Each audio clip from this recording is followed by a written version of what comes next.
BJP నాయకురాలు మాధవీలత శ్రీవారిని దర్శనం కోసం తిరుపతి వెళ్లారు. వందే భారత్ ట్రైన్లో భజన చేస్తూ తిరుమల చేరుకున్నారు. కల్తీ నెయ్యితో తిరుమల లడ్డు ప్రసాదం తయారు చేయడం దుర్మార్గమని ఆమె అన్నారు. జరిగిన పాపాన్ని ఏం చేసినా కడుక్కోలేమని చెప్పారు ఆమె. కానీ కొంతైనా ప్రాయశ్చిత్తం కలుగుతుందని తన వంతుగా భజన చేస్తూ తిరుమలకు వెళ్లానని మాధవీలత అన్నారు. హైందవ సమూహానికి నా నమస్కారం. తిరుమల తిరుపతి దేవస్థానంలో సాక్షాత్తు కలియుగ దైవమైన వెంకటేశ్వర స్వామి పట్ల ఎన్నో ఏళ్లగా ఎన్నో అన్యాయాలు అత్యాచారాలు జరుగుతూనే ఉన్నాయి. కానీ ఆ ఆఖరి నీటి బిందువు ఏదైతే ఆ కడవను నింపేస్తుందో ఆ పాపభూయిష్టమైన ఆఖరి బిందువు ఆయన ప్రసాదం అవ్వడం మన దౌర్భాగ్యం. ఈ ప్రసాదం ఎంతో మంది ఇండ్లకు చేరింది.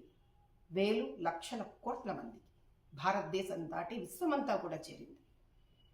ఈ ప్రసాదం ఎంతో మంది పసిపాపల దగ్గర నుంచి వయోవృద్ధుల వరకు జీవితమంతా నిష్ఠాపూర్వకంగా ఉన్న యోగులు, సన్యాసులు, మఠాధీశులను కూడా చేరింది. కానీ ఇది చేసిన వాళ్ళు ఈరోజు వాళ్ళు ఏ మతానికైనా సంబంధించి ఉండవచ్చు.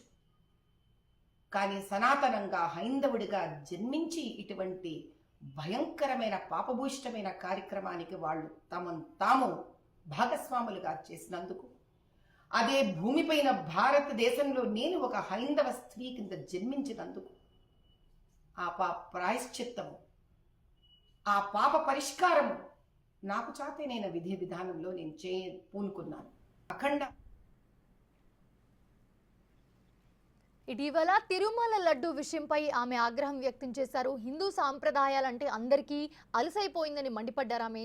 ఇలాంటి వారిని కఠినంగా శిక్షించాలని డిమాండ్ చేశారు ఆమె. భక్తుల మనోభావాలను దెబ్బతీసేవారిని కఠిన చర్యలు తీసుకునే చట్టాలుండాలని అభిప్రాయం వ్యక్తం చేశారు. లడ్డు వివాదం తర్వాత ఆమె తొలిసారి తిరుమల వెళ్లారు.